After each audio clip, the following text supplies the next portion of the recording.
dark feminine. That's right.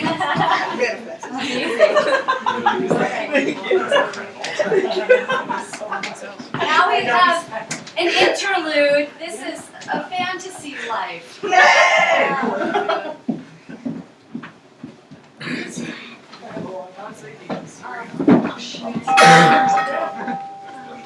Sorry about that. We didn't lose any laptops. I'm still missing that one. I wrote down the whole dialogue. I did. It was amazing. I practiced it so many times. I was trying to do like a busy background noise. Hanging on it. Yeah, I have like an 80 words per minute rate. Wow. This is A Frame of Dreams. It's an interpretation by Rowan Carville of A cheesy bodice ripper from the 70s. by Barbara Cartwright. Yes. Cartland. Cartland, sorry. Yeah. Queen of Romance. Dear Lord Hartley, I write to you, speaking on the letter of my last subject. The Prince of Wales. No, damn it! I can't work in these conditions! Lord Rockford, sir. It's Marquis Rockford, you buffoon! How many times must I tell you? Right. My apologies. Your Marquiness. Sorry.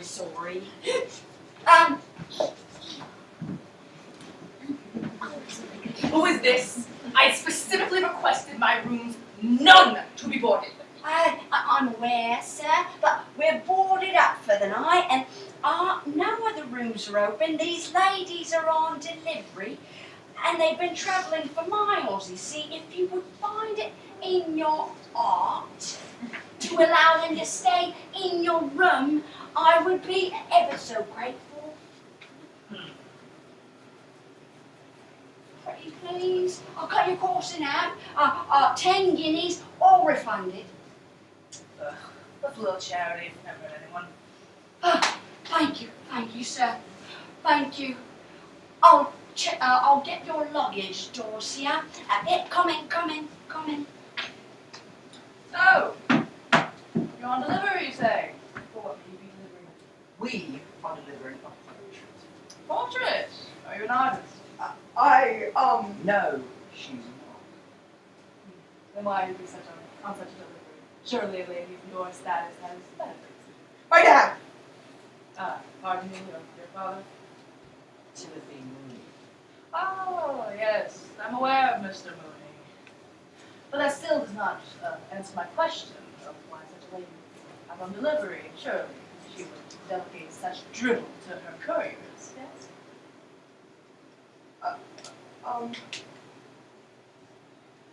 Mr. Mooney is sick.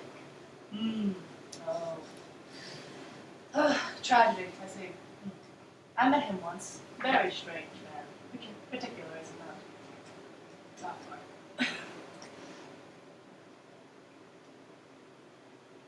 Damn, sorry. I forget. I don't know. Right, Manny, how is he these days? Oh yeah. How's he doing? Not well. Damn, sorry about that. It's a difficult time to be away from him. Yeah, I imagine. I fucked up. Miss Dorcia, there's been some trouble with your luggage. If you would come this way, I require your assistance. Yeah, sorry about that. Behave yourself. Yep. I just fucked up, I'm sorry. You didn't know my father had a child. Yeah, I didn't know that. Let's just stop this, I'm sorry. No, please, take the script and continue. Okay. Right. Yeah. Sorry guys, I fucked up. No worries. Okay. delay. Oh, right. I was aware Timothy Mooney had a daughter. You look nothing like him. Oh, Fucking that. yeah, I get that a lot. What was your name again? Felicity? Yes, Felicity. I met him once. What a charm. I'm surprised to see how much younger she was. I never knew what to think of such young ladies marrying older men.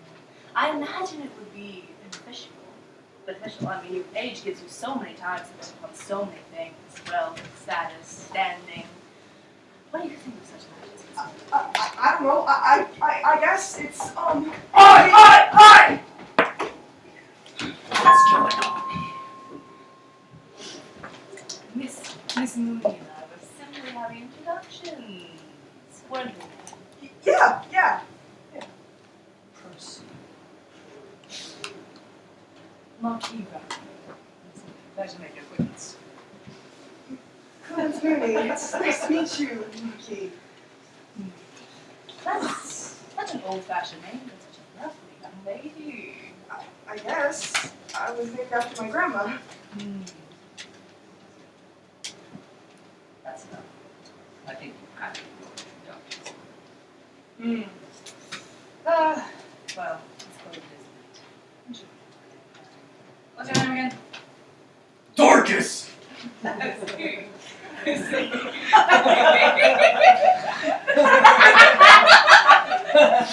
think she forgot her meds today. Yeah, she did. She did. You're a bitch to tell me such things, maid. You're the predator! How dare you pry I will kill you, wretched whore! It's alright. Get to bed. I'm not the whore! I have the crown! Because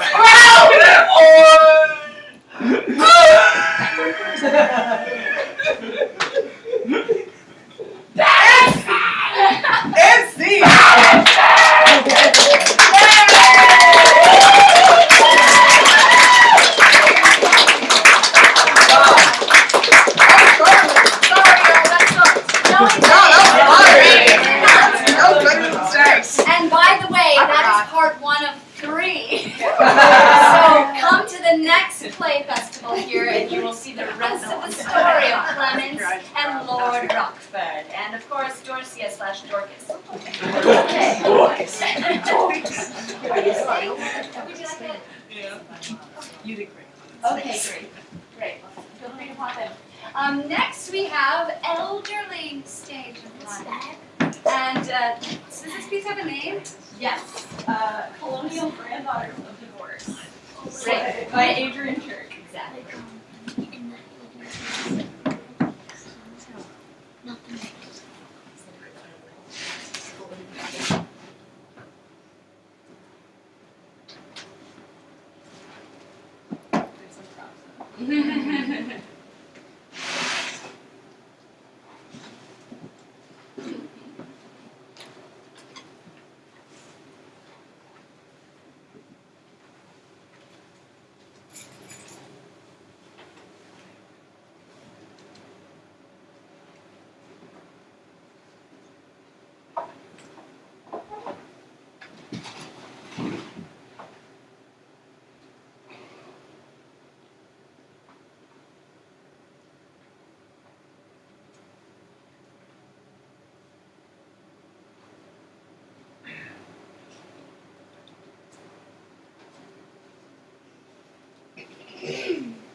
Imagine I'm writing you a letter.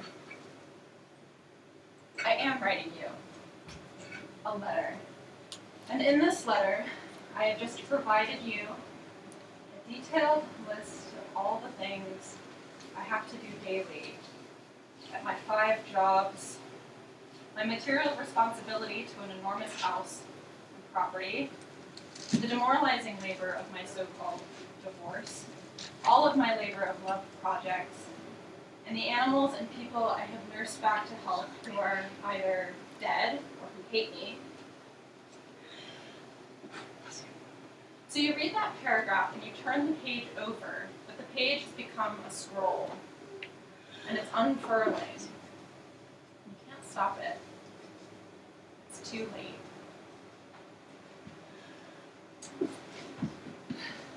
There's this collection of writing unfurling too. It's just about wealthy 19th and early 20th century WASP women who were spiritualists, occultists, drawing room artists, questionable financiers, unpopular reformers, weirdos of all stripes. They betrayed their families' legacies and squandered their patriarchal inheritances on bizarre investments such as cults and communes and different publishing ventures, and public art spectacles. And somehow, I don't know how, all of these interests relate to my own familial lineage of women, grandmothers and great-grandmothers, which includes, it includes the first colonial divorce of the U.S. colonies, to whom I am a direct descendant.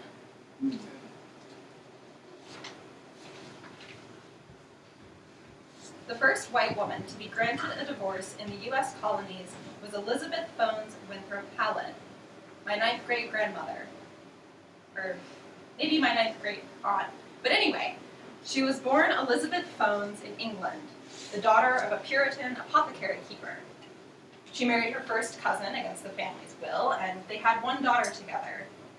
And later, Elizabeth's cousin husband drowned in a boating accident. She went with family members to the nascent colonies of New England, and once there, she remarried a man named Robert Peake, and they had 5 children, plus the one in tow from the cousin husband. And when later Robert Peake went insane, that's what Wikipedia says, he went back to London, and Elizabeth became the de facto executor in the sale of what would eventually become the entire town of Greenwich, Connecticut. A tract of land which she bought from the Lenape, who of course didn't know that we were selling permanent rights to the land use, because who fucking does that? And then Elizabeth, with what were now 6 children at her hem, shacked up with her farmhand William Hallett and petitioned for the tyrannical governor of New Amsterdam, Peter Stuyvesant, to honor the common law marriage arrangement between her and William Hallett, and make her divorce from Robert Peake official. It was the early 1600s.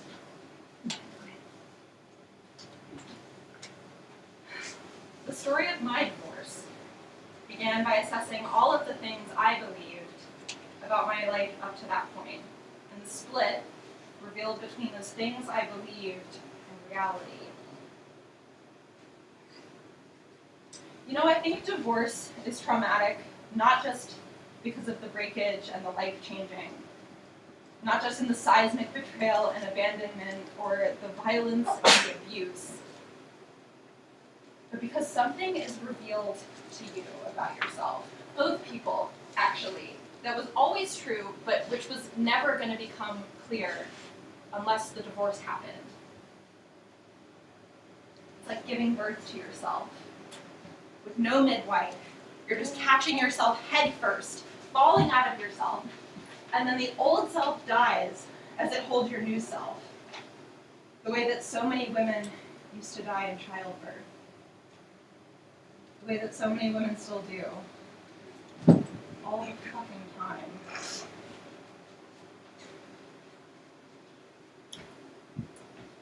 There is an extensive record of my male ancestors' lives. It's pretty horrific. Meaning they must have done horrible things or been heirs to horrible things in order to have both the power to conserve and transmit such records for so many generations. Like, who do they keep those records for? Like, who's even fucking reading that stuff? Oh my god. Is it me? Did they write it for me to later draw from and interpret? Or even fucking add to? And why? So that I could continue to create the fictional history of the world populated by just themselves and myself? Fuck.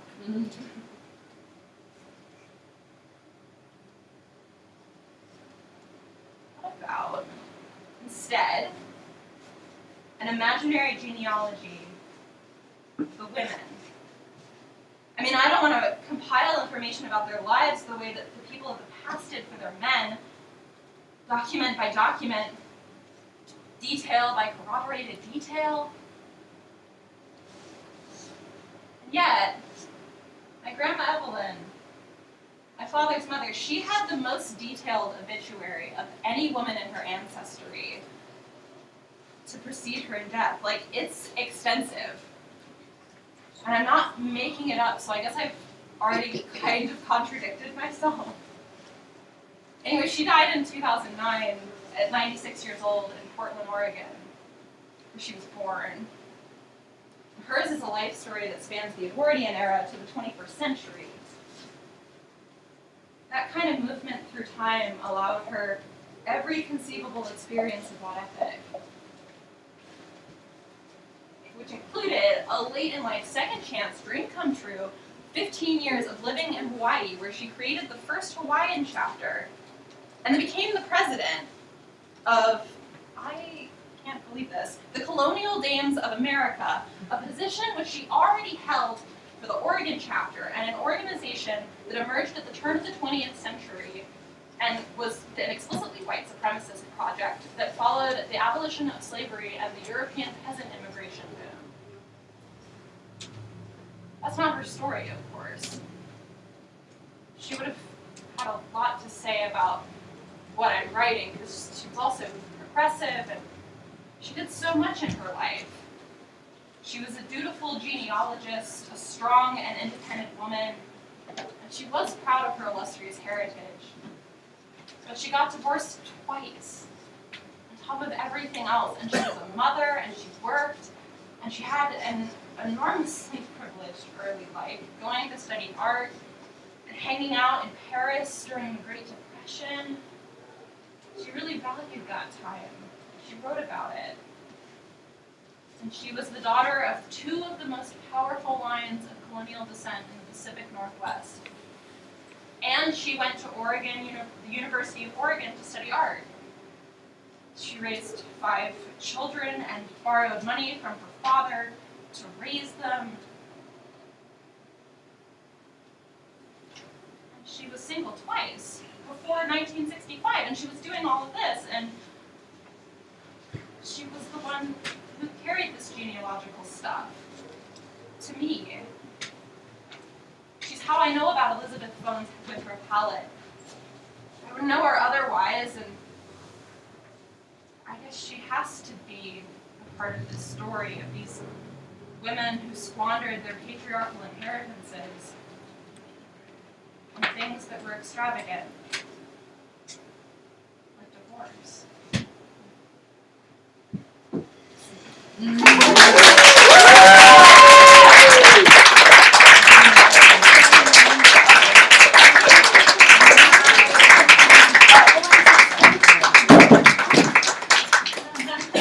I'm Katie. Yay!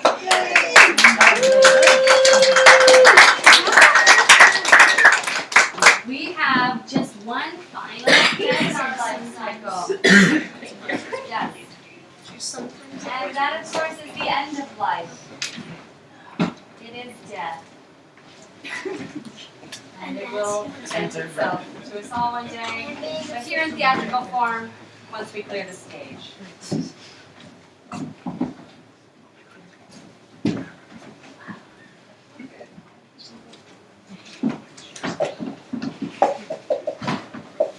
And this is the title.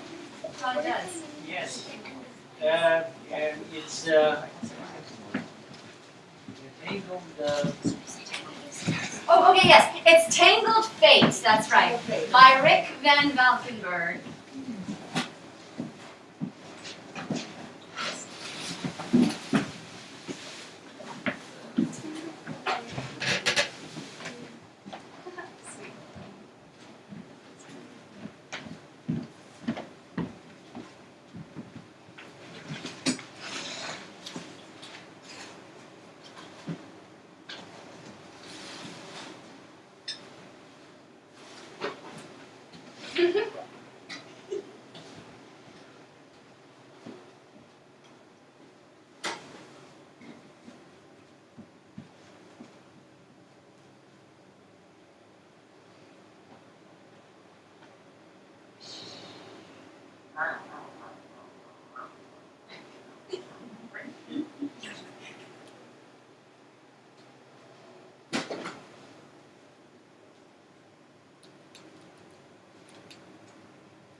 What happened?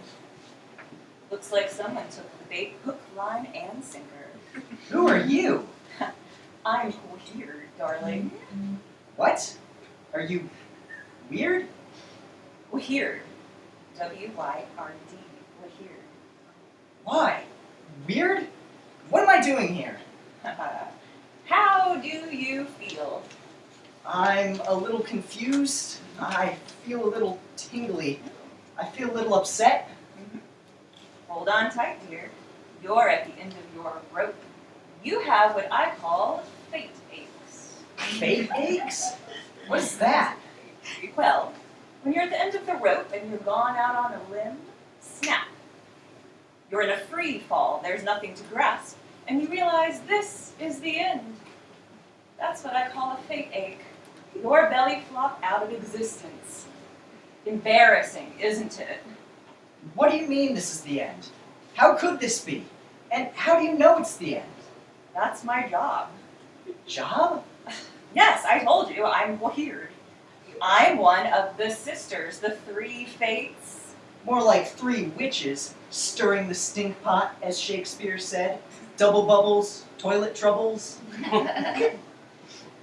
3 fates. Where are the other 2? You're weird, and they're Sheeby and Jeebies?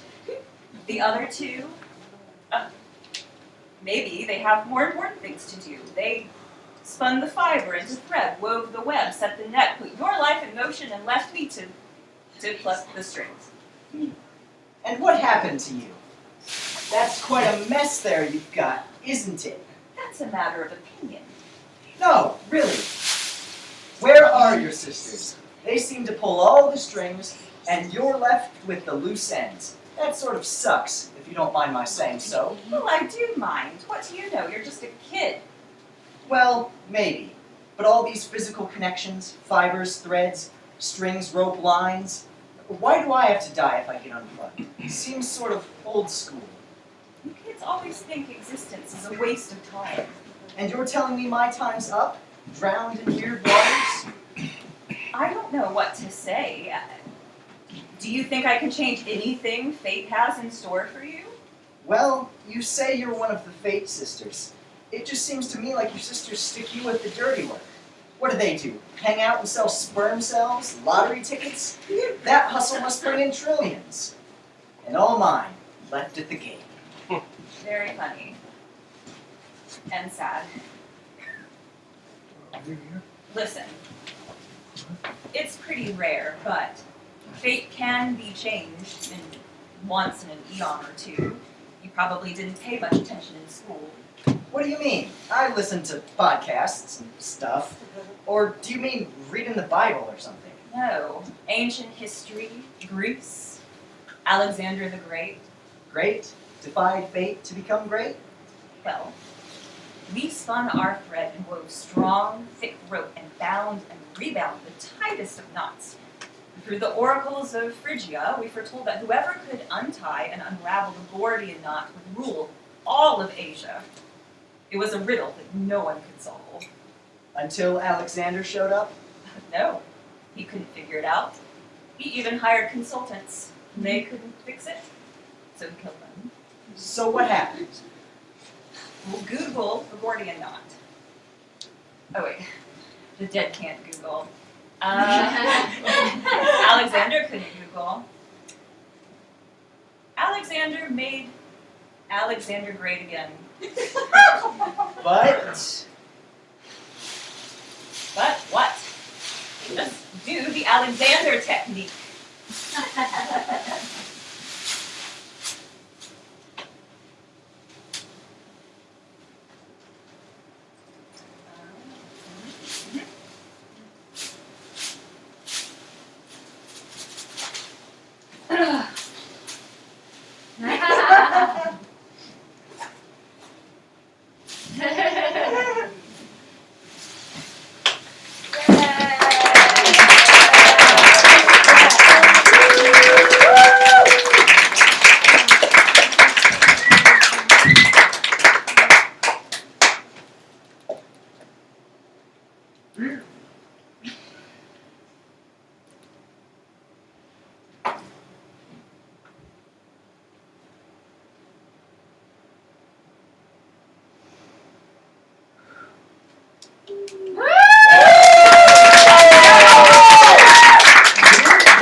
Weird.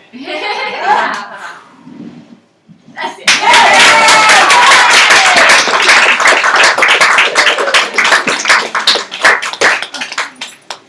Well, that concludes our life within a day. Thank you all for coming out and participating, and we'll see you next time.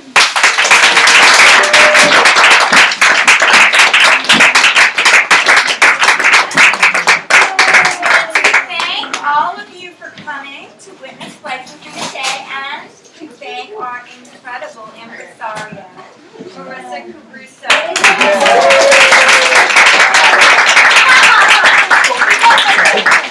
Is also involved with the Cat's Cradle Theater Project, so should you want to see more of Marissa's artistic activities, Marissa's a famous actress. I saw one. Well, so yeah, right? So more coming. So yes, thank you, and thank you to Jonathan for arranging all of this.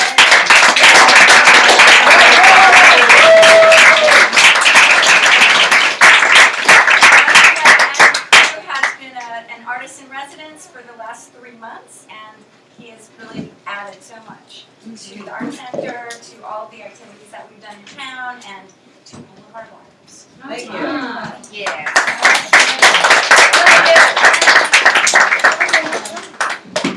And thank you, Nancy, the director, founder, Yay! everything.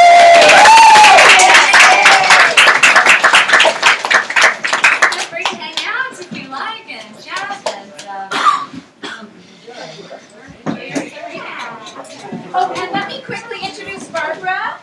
Barbara is the artist whose installation is now invisible due to our performance. But feel free to come back. Barbara has a wonderful video installation about her experience becoming homeless after the foreclosure of her house in the 2008 housing crisis.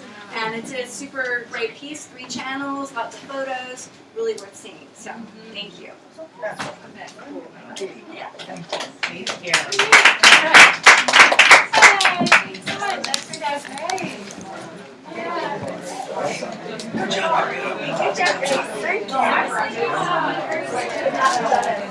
you end up live streaming?